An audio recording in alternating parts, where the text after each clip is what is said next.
my tip top. And if I hit the switch, I can make the ass drop. Welcome to In the Vibe. That's right. I'm Bass P. And I'm DIZZ-E. And we are your hosts for In the Vibe. I'm getting bet up with my dancing. Can't you see? What are you doing? So thank you guys. Thank you for showing us the love. Thank you for subscribing. And please keep remembering to press that subscribe button. Right here. Ooh, he got me this time. Right here, people. Right there. Right here. I'm still doing. Okay. And don't forget to ring the bell. Ding, ding, ding, ding. That's right. Okay. So you can get notified of any new content we will be adding onto our site. That's right. Okay. And keep those comments coming. Yes, keep them coming, man. You guys are wicked with your comments. Yes, That's you are. awesome. Thank you, guys. Thank you. Thank you. And don't forget to press the likes. Likes, ding, ding. Okay. Also, follow us on Twitter, Instagram, TikTok, and don't forget our Critical Opinion channel right here on YouTube. Okay, the links are listed down below, and if you're on our site, our main page, it's also in the banner. Right. So you don't have to do any searching. We make it really easy for you. Well, he's a legend. Who are we going to put in the spotlight today? So in the spotlight today, we're going to talk about one of the smoothest, coolest rappers from the beginning. His name is Big Daddy Kane. All right, Yeah. we're gonna give him his spot due. Pimpin' ain't easy, baby. That's right. Let's keep it going. Oh, yes, he was actually a legend in Yes, the he was. golden era of the 80s rap. He elevated hip hop and style. The guy was smooth, slick, and he had soulful lyrics, Yeah. right? And he was actually one of the very first to do the fast rapping and move it along, right? So, this guy was so smooth. He had people trying to figure out what he was going to do next or what he was going to say next, right? Yeah. He was just like, he took to another level of how to rap. What I didn't realize was that he was so, smooth and like later in his career. But in the beginning, he was like the street hardcore rapper, straight to your face. And many people don't know that much about him in this way. Yeah. He later did. Wait until we talk more about this Yeah, guy. that's This guy's so amazing, right? He was actually one of the first guys to bring sexy back. I'm bringing sexy back. Right? on that note, Yes. you know what? I'm in that mood again. He's in that I'm mood in that again. mood. I think we need to start our party. We got to get our groove on, baby. Why not? So Let's do it. hit the music.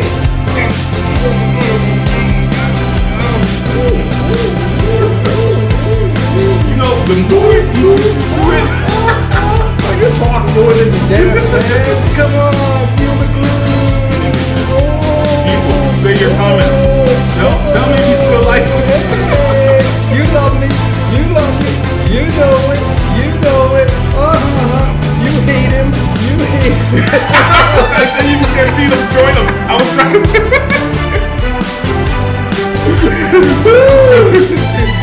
You know how it is. We love the party. We have to feel good. Everything. Okay. You got it. Let's go. Oh man, this is the thing. We want to uplift you every week and make get all your worries out of the way and start the week off with a party and having some fun with us. Okay, it's a week. It's a new week. It's been a crazy week. It's been a crazy week. Hasn't it? But there's always things to talk about, that's right? true. And you know what the That's true. craziest thing was? I don't know if you watched the news. I'm sure you did, and I'm sure everybody's already seen this. But wow, I was so shocked. I was shocked. Comedian Dave Chappelle was on stage, and they were doing some show at the Los Angeles Bowl Arena, and it was supposed to be like a legendary show, right?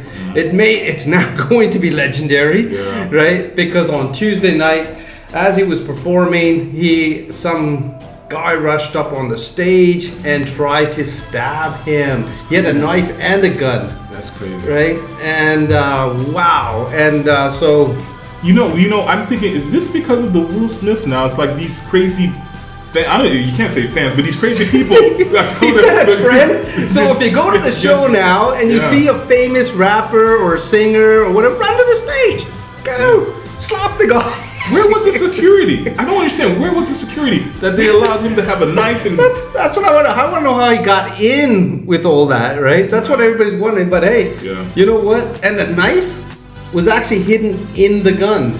Like, I don't know how he did that. Like, I've never seen that. I saw the picture of it. It was like a gun with a knife in it. We got to keep our comedians around. Not just that, man. Like, it's starting to get dangerous. I don't want to do any shows in the States now. Somebody might just come up and slap us. That's crazy. It's like, It feels like some 1960s stuff. Anybody can just come and. I mean, we have to protect our comedians. I mean, these are people who say things that maybe we can't normally say. And Jamie Foxx was actually the first guy that came out to help him out and everything like this. And Chris Rock, James Stewart, right? There was quite a few like comedians out there, right? And they were filming a special for Netflix. It's called Netflix is a Joke. Okay, it's a comedy festival, and so this is what they were recording, and which it's going to come out sometime in June or something like that, right? And so, anyways, Chris Rock made a funny comment, right? And so I started laughing, and he came out. And he goes, "Hey, wait! Was that Will Smith?"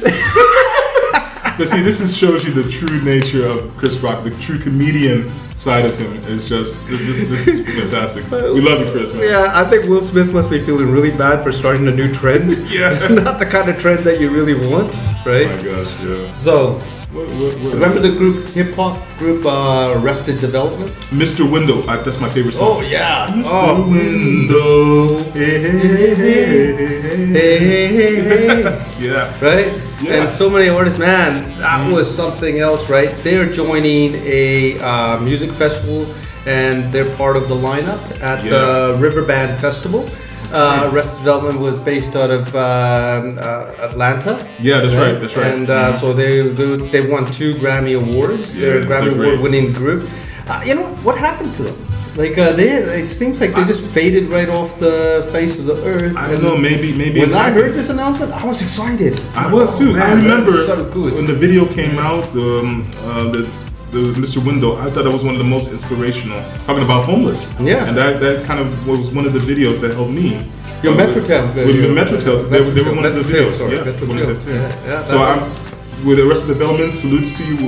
We hope that you guys are strong and just keep performing until you can. Yeah, they came. That was way back in 1996, 97. That I think a little bit earlier, 1994. 1994? Yeah. Oh yeah, okay. So they have like, if you get a chance to listen to their music, please go down and listen to it. And it is just like these guys. I don't know why they stop, even if they did stop, but they haven't done anything really big. Yeah. So when I saw this announcement, I was just like excited. I was like, that's so cool, right? Exactly. And I liked how they used sort of African American or African music and mixed it with hip hop like music, style, so that is really it was cool. So interesting, It's awesome, man. Like and also we have to congratulate Kanye West and Kendrick Lamar, on their success. No More Parties in LA goes platinum. You know, no matter how I criticize Kanye West, I gotta give kudos to him because this man knows how to produce. He knows how to make money. He's a billionaire. I used to laugh at that. I like his songs. I like his songs. Yeah. Right. I'm not his off stage and stuff in his personal life and everything. I'm not a big fan of a lot of that. Yeah. But you know what? As a performer, the guy's brilliant. The guy is brilliant, right? Yeah. He's a genius when it comes to music. So Kanye West and Kendrick Lamar. Yeah. Congratulations, kudos to you guys. Good way to go, right? Yeah. Also, Wu-Tang Clan. Wu-Tang forever. Yeah. Okay. One of the greatest groups. Greatest rap Guess what groups. it is? It's their 25th anniversary. That long? 20. I should have said that short. Lately, everybody is 25th or 20th or 30th anniversary.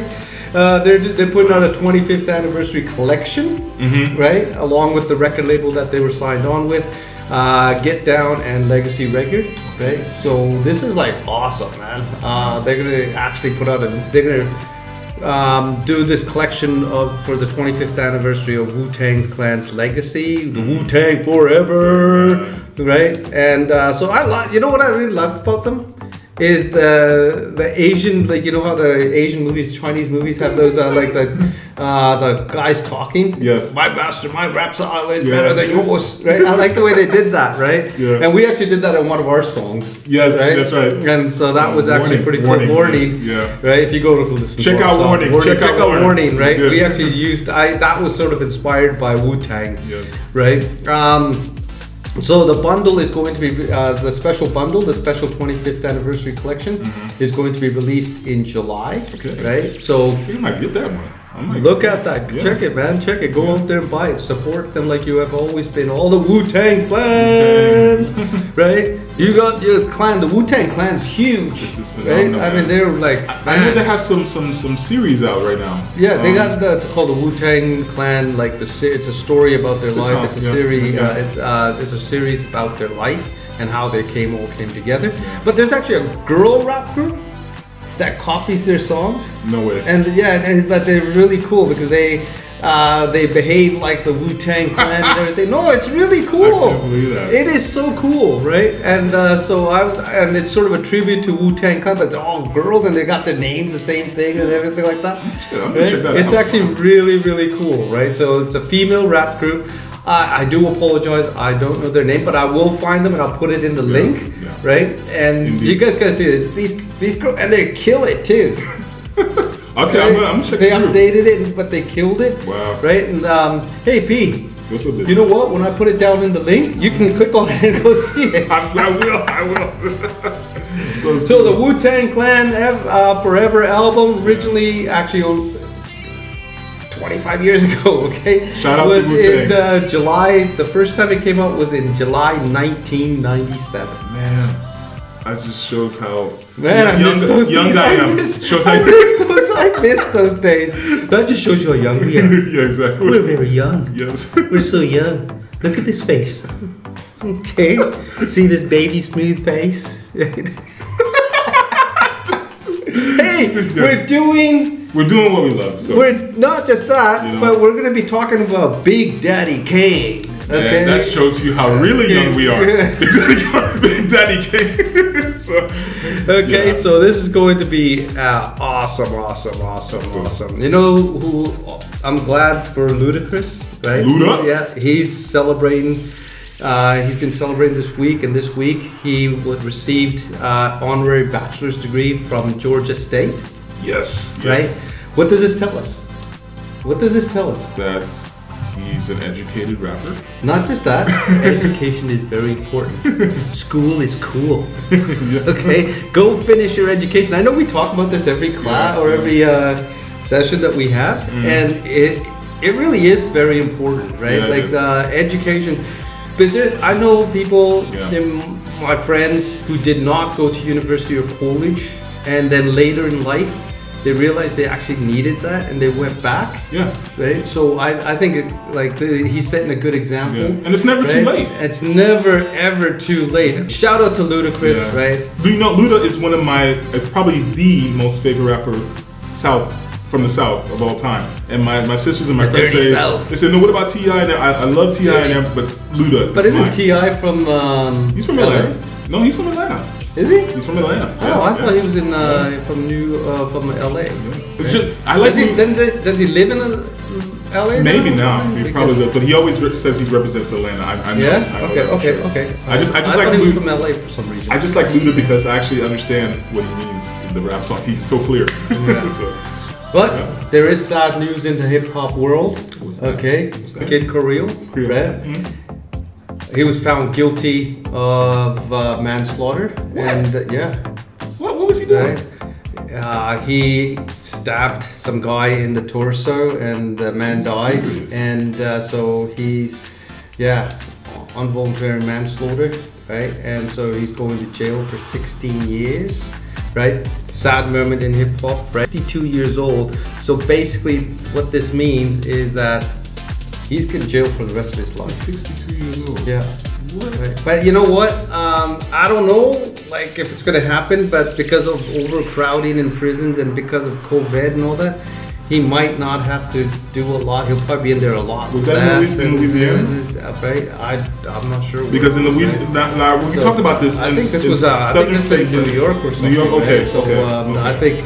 I don't think it's in the South. Yeah, right? southern prisons. So I think I think he's going. Yeah, and the man he stabbed was called a guy named Johnny Jolly, right? Or John Jolly. John Jolly. Right? Yeah. That's sad, okay? Our regards to the family and our condolences, okay? Because nobody should leave this world before their time. That's right? true. So, and this happened back in 2017, right? And so, sad, both on both sides. On the happier side, okay, Eminem. Oh man, this guy is awesome. I really like it, man. Slim Shady. My name is Shady. Slim Shady, right? And funny story about that. Can I give you a quick story? Okay, Dr. Dre, when Eminem was sending him the tapes, and he had sent tapes to everybody, he had been denied, by the way, by a lot of other producers. And Dr. Dre heard him, and he was like, "Okay, sounds different."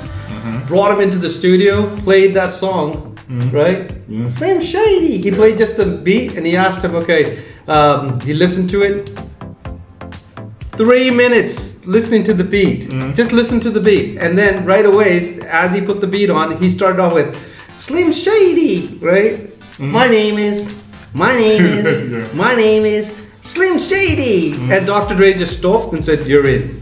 Wow.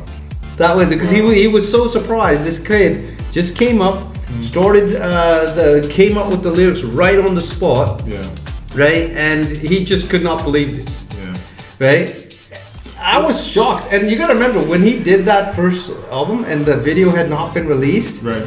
And the music was playing on the radio already, and people thought he was an African American rapper, right? And then when they saw the videos and everything, everybody was shocked, but everybody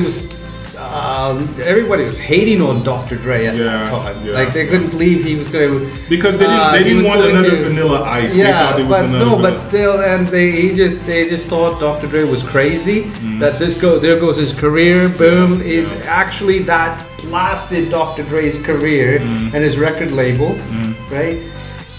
And I gotta say this about Dr. Dre. Dr. Dre, every time he brings somebody in, he doesn't just teach them, like he doesn't just help them with the music and produce them, but he also teaches them about life and how to manage their finances, how to do everything. So he's doing what from No Limit Records, Master P did with his rappers.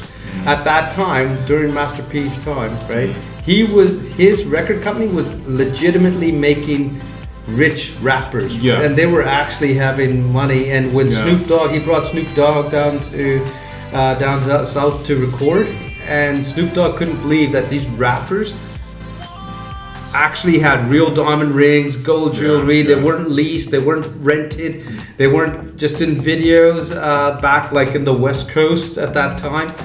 Serge Knight was having everything. He had all the money, but none of the rappers were actually making a lot of money. They didn't make any money, really, right? Exactly. No, Master P taught even Snoop how to manage his money. And made him business smart and took him out of that. Because, even Snoop admits that if he had stayed in Los Angeles, he would have been dead.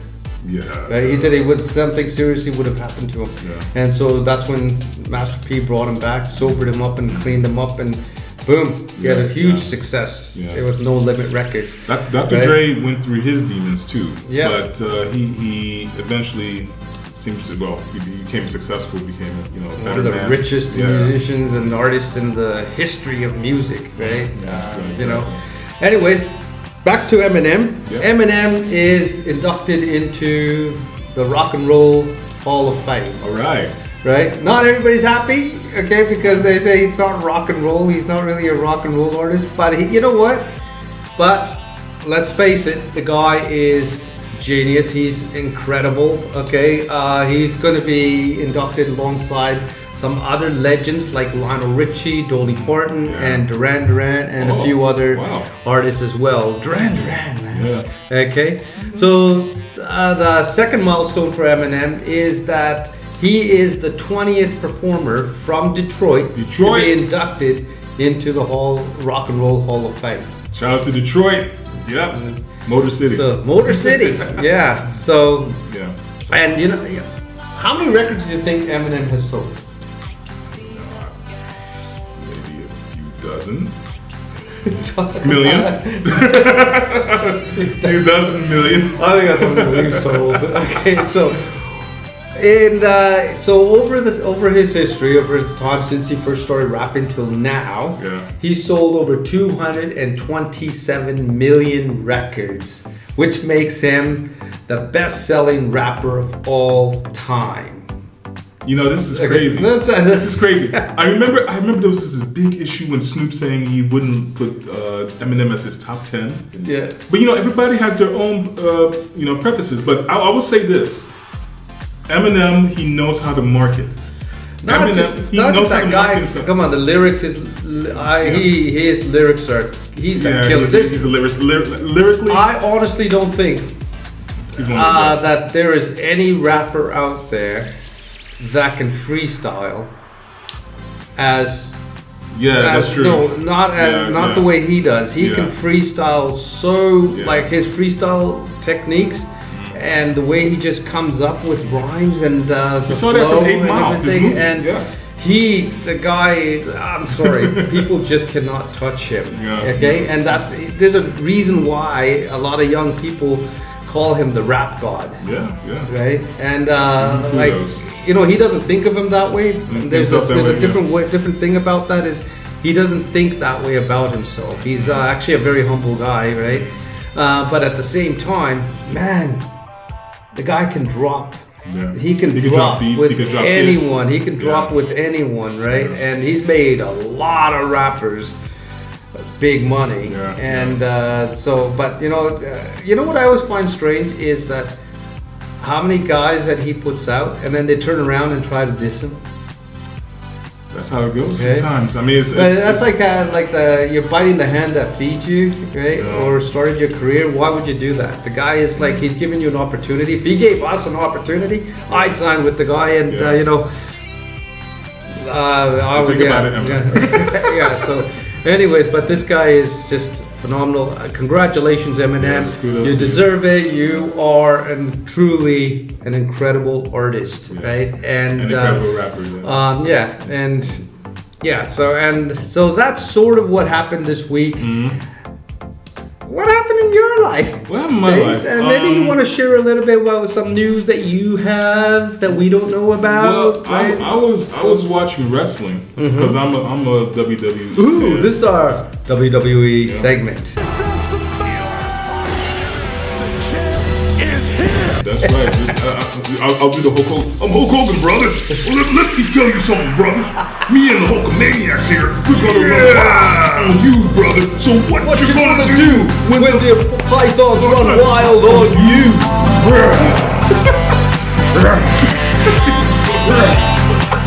He's going crazy again. Yeah, brother. All the steroids. It's just so let me continue. So today, what you gonna do when the 21-inch pythons run wild over you? You see? Say your prayers, eat your vegetables, brother. You see what I did with guys? So we're gonna talk about the wrestling. Roman Reigns and the Usos. The ones. The bloodline. The ones. The bloodline. The ones. Put your finger up, brother. The ones. Like we have to respect. Right. Yes. The ones. Yes. Okay, the head of the table. Yeah, I challenge you guys. Anyway. No. I know Roman's gonna come up. Well, you want to challenge me? Acknowledge me. Yes. I acknowledge you, Roman. You acknowledge us. Let's play it safe. We'll stay in our yeah. So the Bloodline will face Drew McIntyre and RK Bro. Ooh! WWE Backlash. Yo, Randy, I got something for you. Randy, I know the way he talked. He's saying, Randy, yo, bro, I got this thing. I bought you a special scooter.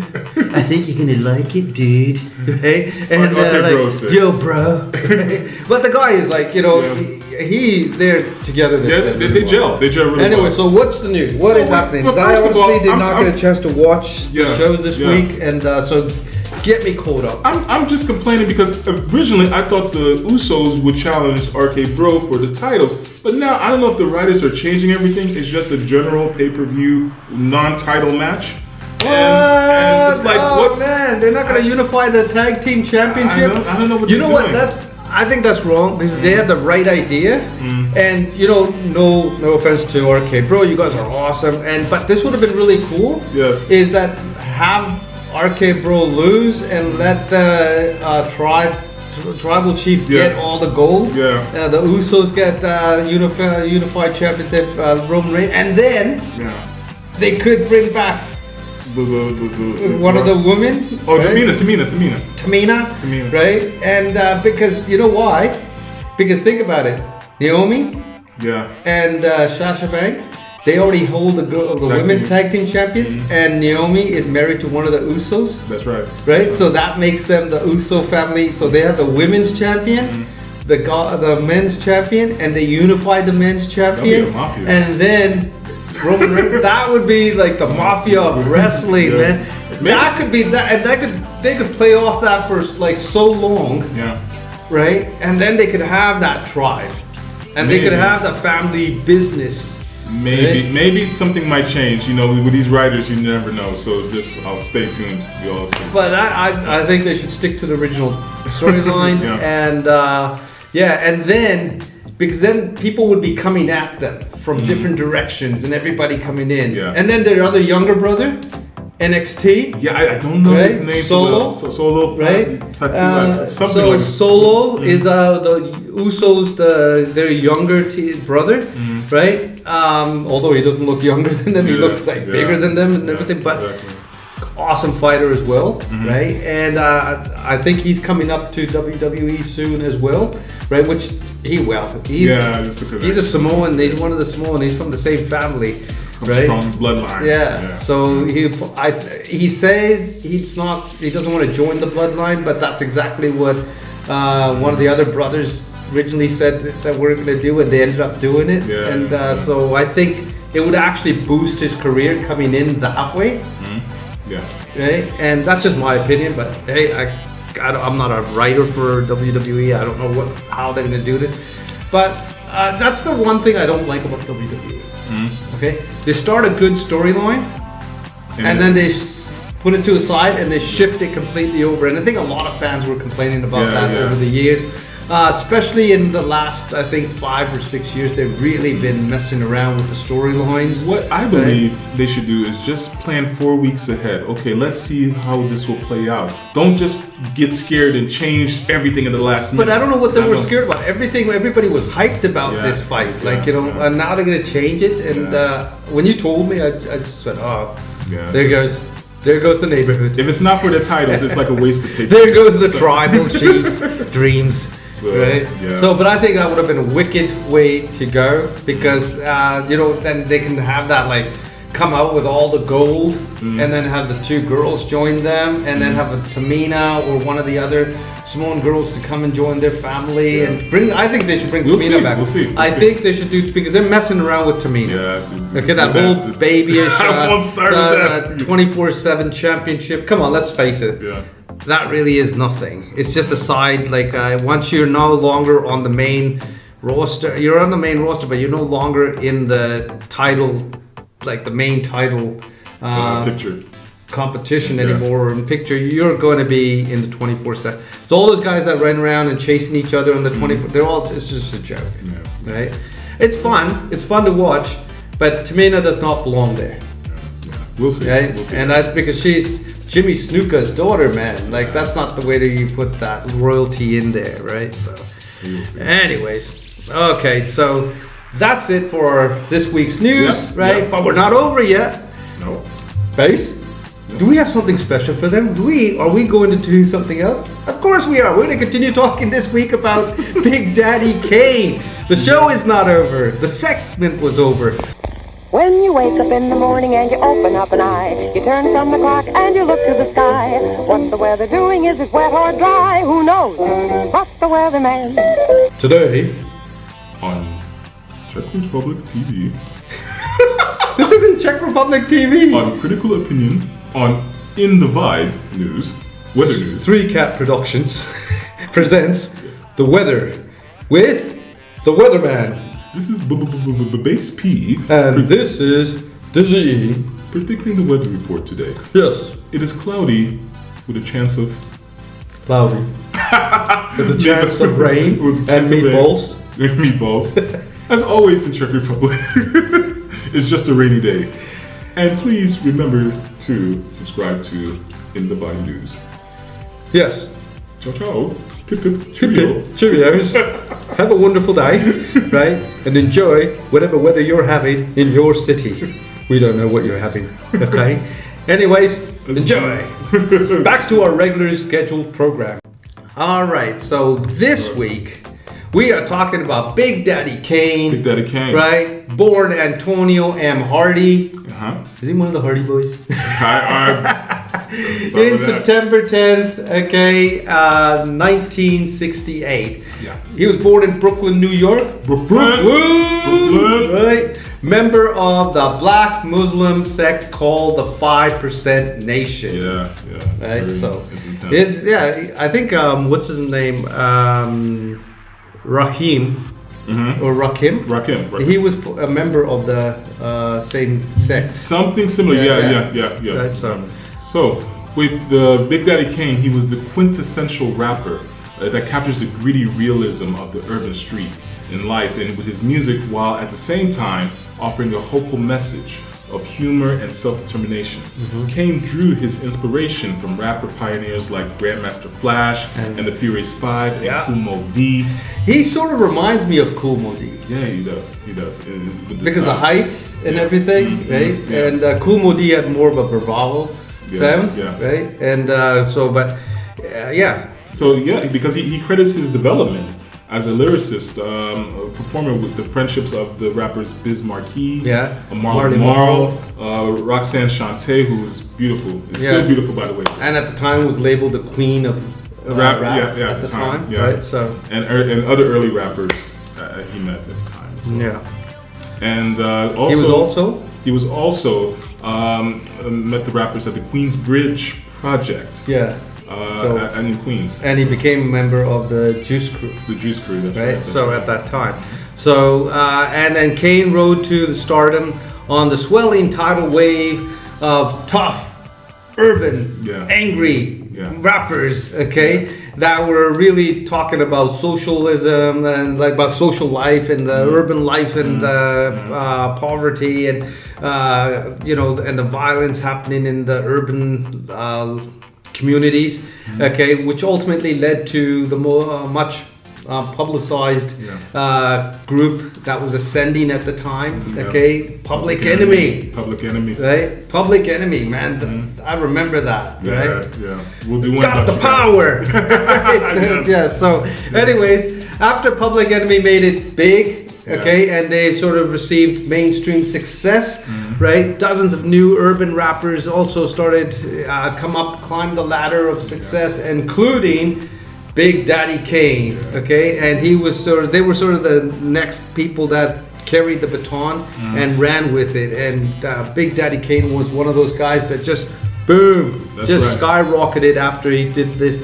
And that's right. That's when he met his first mentor, izMarkie, the clown prince of rap. You got what I need, but they say she's just a friend. And they say she's just a friend. Oh, baby, you.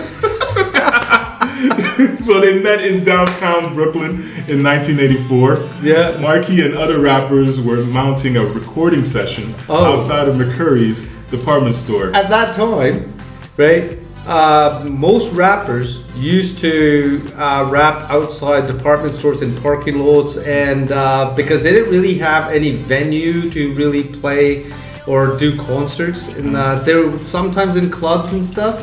But when they weren't doing that in clubs and they didn't really have any bookings, they were just out in the park doing. They set up a little makeshift stage and do some rapping, and people would gather around.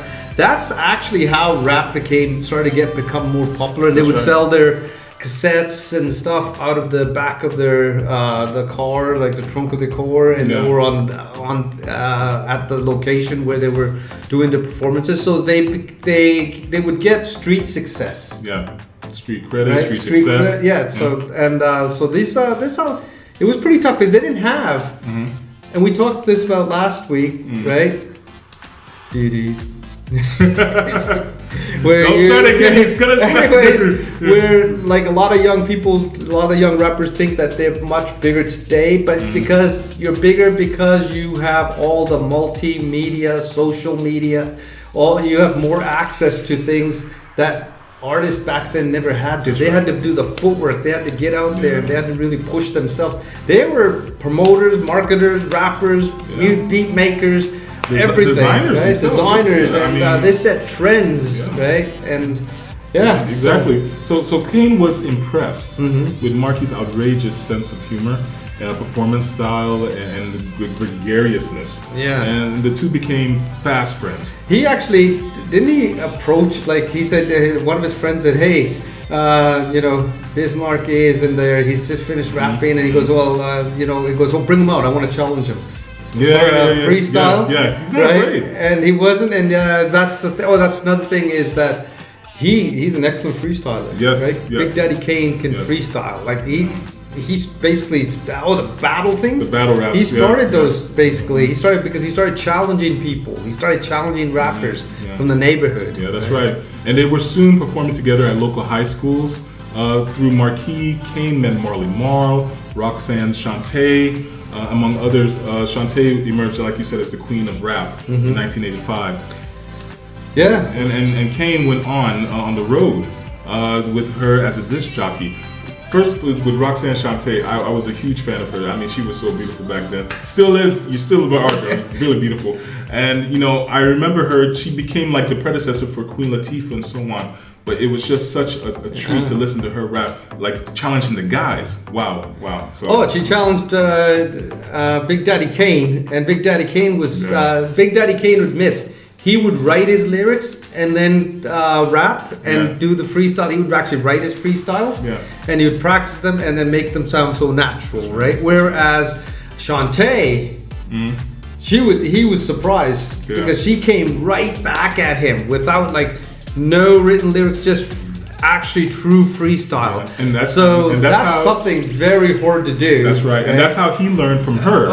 How to just do it on the spot. Yeah. So it was really good. Actually, they wrote each other's writing material later on with many of the songs. So he wrote for so many people back that's then. True. He's amazing in lyrics. Because he was also writing for Juice Crew and Curtis Blow at the time, and even worked with the Funk Master Rick James. We're going to talk about James Brown. We're going to talk about James Brown, man. This guy has so much influence on a lot of the rappers, right? And him and Prince. Oh, I think that'd be a good combination. That's coming. That's coming. That's going to be a story. Yes, exactly. That's going to be a story. The Rick James story is it's full of drama. We're gonna say a little bit about Rick because Rick, even today he's still kind of underrated in the world because he wasn't on MTV immediately like Prince and Michael. But we're gonna give him his just due anyway. So after touring with Shante and the Juice Crew, right? He started working closely with Marl, Marley Marl on record sessions with Shante and Markie and other rappers, right? And then under the record label Cold Chilling Records, that's right. The staff really liked him. They thought he was actually really cool because he was writing everybody's lyrics, but he wasn't complaining because he was sort of doing the background work that most guys at that time had to do before they got their break, and he significantly impressed them. Yeah. And so they signed him on as an artist, single artist, like a single artist, and so that was back in 1987. And from there on, he started using the name Kane because he watched a movie with Bruce Lee, and there's a character named Kane in there who was actually he was dressed really nicely and everything, and See, I didn't think that. challenged that. Right, that was back in 1982. I thought it was from cocaine. I didn't know. No. He stayed away from that stuff, right? And so later on, he got the tag Big Daddy, right? And that came in after when a friend of his just jokingly called him Big Daddy. And he liked the idea because he was tall, big, and so he liked the idea of Big Daddy Kane, right? And that became his sort of tagline and as his professional stage name, and he started to use this. And so he really liked it, and that was it. That and near the end of 1987, Kane and Morrow spent a few weeks working on his single album, right, and his debut album, Long Live the Kane. Long Live the Kane. That's a great album. The album did well, and he had his first big hit, Ain't No Half Stepping. Ain't no half stepping. Yeah. I love that song. Yeah. I rap to that still. And then right after that song went big, he started his U.S. tour. He started touring and performing with other rap artists such as DIZZ-E, Fresh, and some other LL Cool J, all these other guys. All the greats. Okay, and so here's a can we listen to this? Listen, have a listen to Ain't No Half Stepping. Ain't no half stepping. You're just a butter knife. I'm a machete. This name by Gensu. Wait until when you. All right, that's a great song. Ooh, that's a great song. And once again, we apologize for the small clips like that because it's due to YouTube regulations and policies and copyright infringements. So we don't want to do that. We don't want to get in trouble for that, and so we can only do certain sections of the song. And but we do leave the links down below, so click on them if you want to hear the long version. And also, I do recommend them, man. Like these guys, the people that we're talking about, they are legends. So you can get an idea as a fan of hip hop music, what it's like and what it was like, and how modern day rap comes from, where the birth of modern day rap comes from, and the beats and the sounds and the lyrics, right? And the lyrical styles. Yes, exactly. These are people that, set the road and set the path for everybody else. People like us and other rappers, right? Exactly. We grew up listening to them, so we love them. Yeah, exactly. So following on with Big Daddy Kane, in January of 1990, he recorded his second album, It's a Big Daddy Thing, which featured the hit Smooth Operator. Ooh, that's a great song. That's a great song. And a lot of I Get the Job Done. Oh, I get the job done, right? And a string of coast to coast tour dates followed, and Kane sharing the stage with the rap giants like Public Enemy, LL Cool J, and Kane self-produced his third album, The Taste of Chocolate, with such talents as I'm forgotten my favorite one, Barry White. Yeah, but Barry White was singing in the song. That was great. Yeah. Also with that was actually great, and there was an interview done with Big Daddy Kane, and one thing he said is that he actually never thought of that he would be able to record with people that he admired and he was so impressed with, and now he was in the studio with Barry White. And Dolomite was also in the album, but there was also an issue with I remember with Malcolm X's daughter. She was in the video and she was in the song, right? And because of the Big Daddy Kane's sexual innuendos and context of his music, he didn't say anything bad. It was just in the context of it. It was you knew what he was talking about, right? In his songs and his videos, and that's what he was sort of popular for, is the sex appeal and that smooth operator type of thing, which sort of went against Yeah. The 5% the movement of the Muslim group. That's right. The Islamics, right? And Malcolm X didn't quite like the family, idea, the family, and he didn't. yeah. They weren't very happy with this whole situation.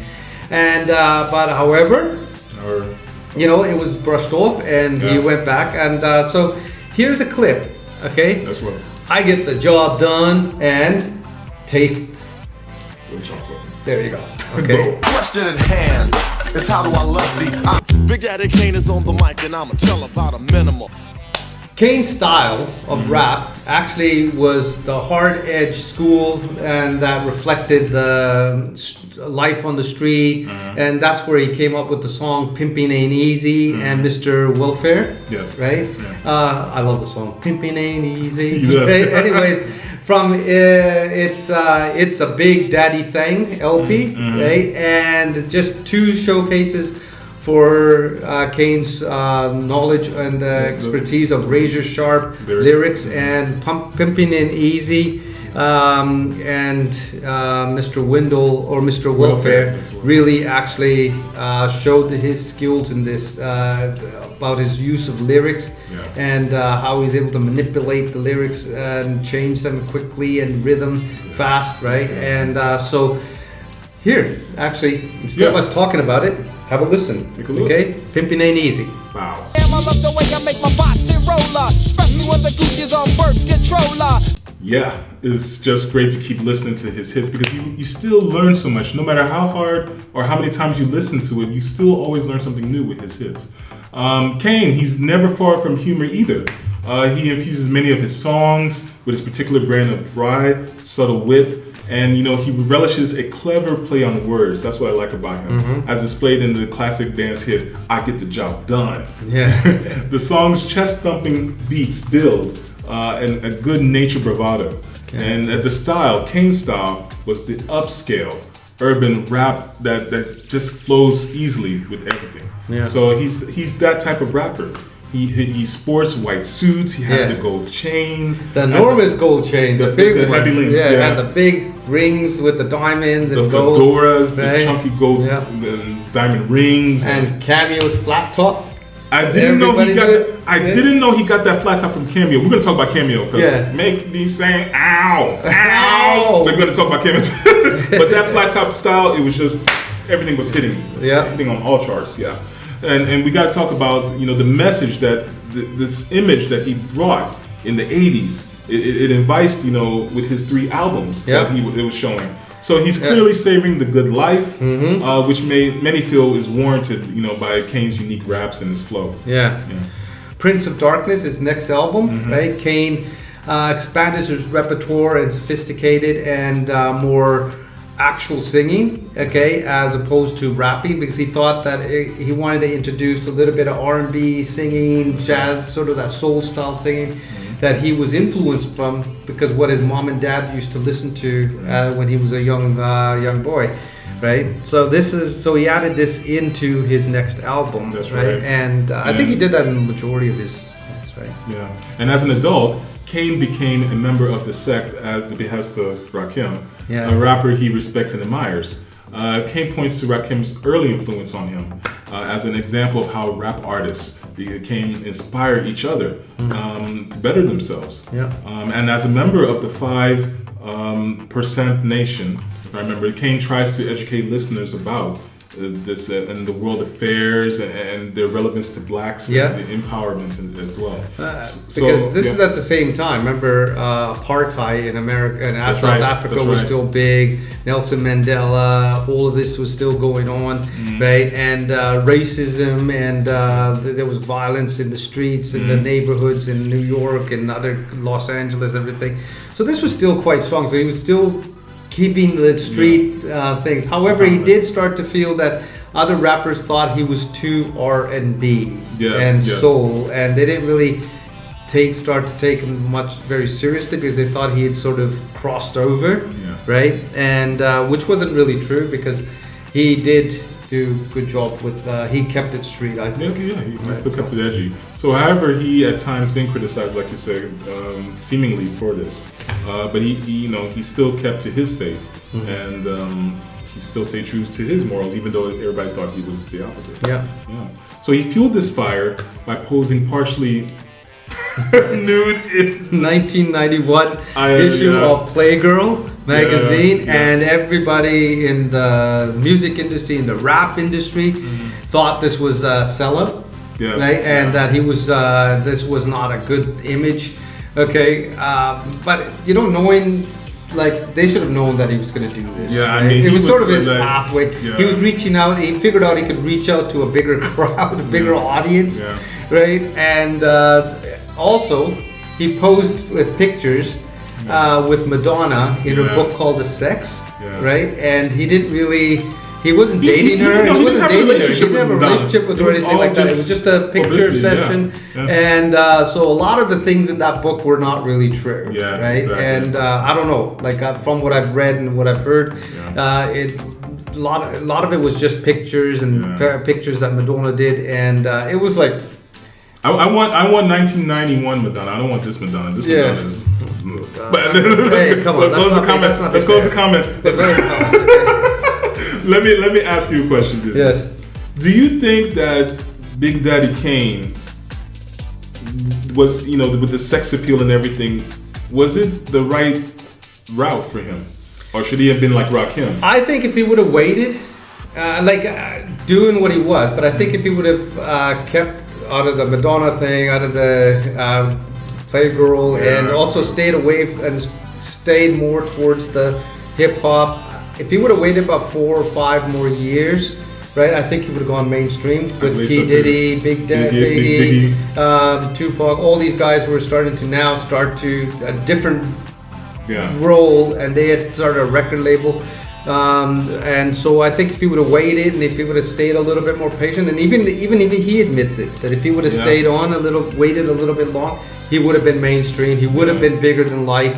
And he would have got much more millions. He would not just. It wasn't about. It was about money, but at the same time, but he would have been so much more recognized. He would have been such 100 times more successful. The reason I brought up the money is because in the 80s these rappers, they were just getting like even 500,000, a million. In the 90s it was like a big deal. And these predecessors like Rakim and Big Daddy Kane, they know it. If they would have stayed longer and been in this era, they would have gotten their, big fortune and not just been the predecessors, only named as predecessors. They would have gotten their just due. Yeah, I think it's kind of heartbreaking that the guys that actually set the road made nothing, right? And then the other ones, all these modern days mumble rappers, keep coming back and making millions, right? And and flaunting it. Yeah, exactly. Right? Yeah. But so I agree with you. I think Big Daddy Kane, with the dancing, you forgot this man was dancing on stage, and also rapping at the same time. I mean, if he would have been in the 90s, people from all corners of the world would have known this guy on a much larger scale. You're definitely right. So we're sending our kudos to you, Big Daddy Kane. Thank you for your wonderful lyrics, your wonderful songs. You have been a big influence to us. We respect you as one of the greatest pioneers of rappers. Ever. Right? Ever. So thank you. Yo, Bass, it's that time to drop this week's Hit List. Let's do it. Check it out. I'm ready to risk it, all if I lift it, bet I won't miss it. You a statistic, thought shit was sweet till we popped up and popped off the top of your mystic. I go ballistic. Forgot the bins, I put 10 on each, I know it's mans, I know it's bitch, I do not forget, give me a week. It's the better selection, we got an army, we hire a shooter. If he got the chalk, then he had him a reference. Niggas be down in a matter of seconds, he gon' answer me no matter. Hope I'm not too much to handle, city nigga from Atlanta. I spent my last check on ammo, this is not a regular Lambo. $100,000 kit, could've put down. I heard being bruised when I owned her before it. Got a good feeling this time. I've been focused on you and I cannot ignore it. Better than a girl, having a virgin. I was my brother, had made it out surgery. I be up thinking that shit do be hurting me. If they gon' catch me, them niggas gon' murder me. Out of the south, then we back to the east. Jumped to somewhere I couldn't buy me a seed. Then moved out west because bro had a V. Looked in his eyes and said he wanted these. Slide my Rolls Royce through the hood, that shit look good like right on. Get your own to learn your hair done when you want from now on.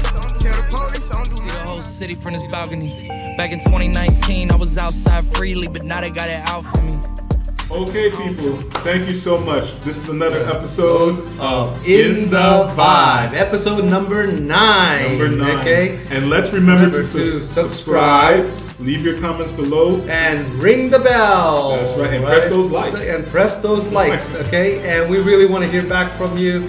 And we do read your comments, and we will start to talk about some of the comments. And we apologize, we haven't had a chance to respond back to a lot of them, but we are reading them, and we'll start responding back.